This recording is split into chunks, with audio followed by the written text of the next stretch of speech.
चलिए दोस्तों, हम आपको बताने वाले हैं आज फिजिक्स के सारे सूत्र। कक्षा 10 के फिजिक्स के सारे सूत्र आप इसको पढ़ लेते हैं तो आपके सारे सूत्र क्लियर हो जाएंगे। इसके बाद आप न्यूमेरिकल कर लीजिए जो आपकी बोर्ड परीक्षा में काफ़ी महत्वपूर्ण होते हैं।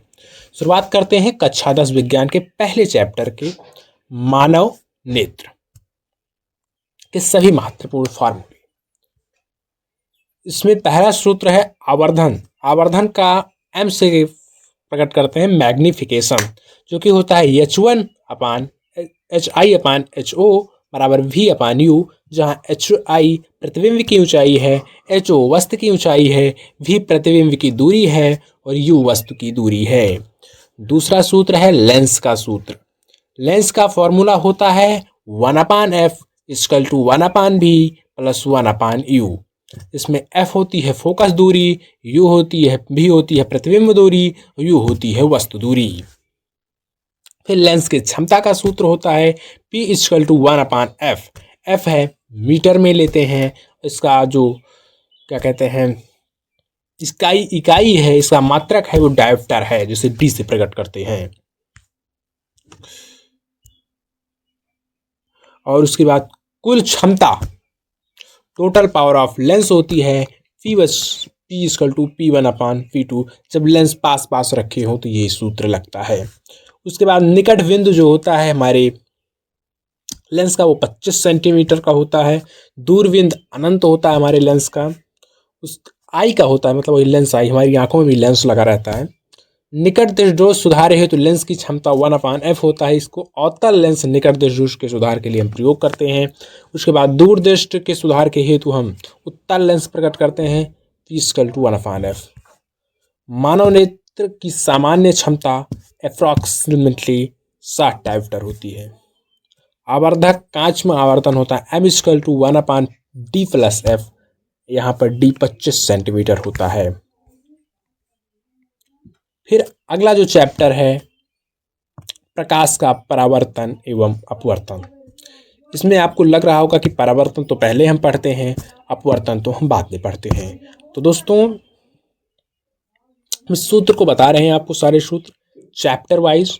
बाकी आप लोगों इसको थोड़ा इधर उधर कर सकते हैं क्योंकि यहाँ पर थोड़ा सिस्टमैटिक उतने तरीके से नहीं है, फिर भी आपको सारा सूत्र मिल रहा है इसी एक वीडियो में। सारे सूत्र आप पहले पढ़े होंगे तो आपको सारा सूत्र क्लियर भी हो जा रहा होगा।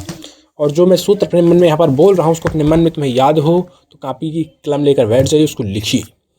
जो तुम्हें याद हो उसको लिखते चलिए हमसे पहले, हमारे बोलने से पहले, और जो नहीं याद हो देख लीजिए। इसलिए मैंने इसको अलग अलग तरीके से लगाया, एक साथ नहीं लगाया है कि आप लोग का रिवीजन भी होता रहे। और नहीं रिवीजन है तो आप जान तो देंगे, एक बार चैप्टर तो आप पढ़े होंगे, ऐसा तो है नहीं कि ये दिक्कत है कि पढ़ा ही नहीं, पहली बार पढ़ रहा हूँ, कैसे यहाँ पे सिस्टमैटिक चाहिए। उसके बाद परावर्तन के लिए दर्पण सूत्र होता है 1/v equal to 1/v plus 1/u। उसी लेंस की तरह इसमें भी प्रतिबिंब दूरी और u वस्तु की दूरी होगी, ठीक। फिर दर्पण के लिए जो आवर्धन होता है m H1/HO माइनस v/u होता है, जो कि लेंस के लिए v/u था। अपवर्तनांक जो होता है n इक्वल टू C/v होता है। स्नेल का नियम जो n equal to sin I sin r होता है। और लेंस का सूत्र आपका 1/f और 1/v प्लस 1/u होता है। जो स्नेल का नियम जो होता है इस आप पढ़े हुए हैं पहले भी। ये जो स्नेल का नियम होता है n equal to sin I sin r, और यहाँ पर अपवर्तनांक यहाँ पर n होता है जो कि C/v के बराबर होता है। तो यहाँ पर हम सीधा आपको लिख सकते हैं sin I sin r equal to C/v। फिर विद्युत इलेक्ट्रिकली चैप्टर का हम सूत्र शुरू करते हैं। आप अब जानते होंगे ये समांतर क्रम में है और ये श्रेणी क्रम में है, हालांकि उसके बाद में सूत्र है। ओम का नियम V इक्वल टू I/R है। धारा का जो सूत्र होता है वो I इक्वल टू Q/T है। प्रतिरोध का सूत्र V/I है।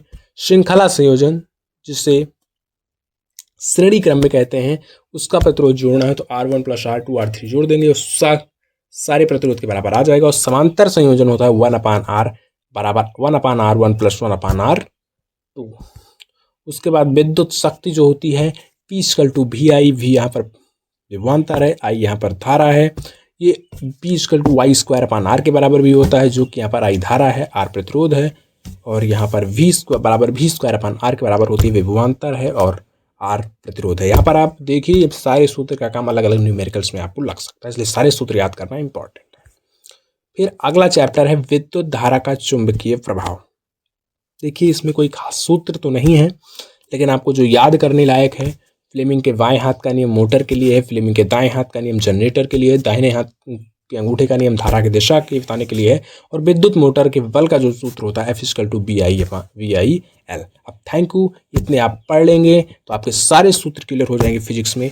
थोड़ा सा मैंने जानबूझकर इसको एक क्रम में नहीं लगाया, जिससे आप लोगों का टेस्ट हो जाए एक प्रकार से। तो नहीं आता है तो आपको मैं सूत्र तो बता ही दे रहा हूँ, लेकिन आपका टेस्ट हो जाए, क्योंकि सही से टेस्ट नहीं होता तो समझ में नहीं आता।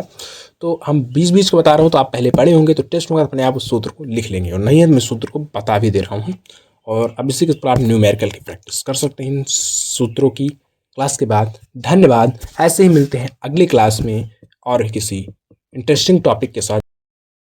CTS आपका स्वागत करता है। अगर आपको इस क्लास का PDF चाहिए तो आपको एक चैप्टर का PDF डिस्क्रिप्शन में मिल जाएगा, और बाकी 3 चैप्टर का अगर आपको PDF चाहिए सभी सूत्रों वाला, तो आप लोग इस वीडियो पर 200 लाइक कराइए। 200 लाइक कंप्लीट होते ही हम इस क्लास के सारे चैप्टर का PDF प्रोवाइड करा देंगे।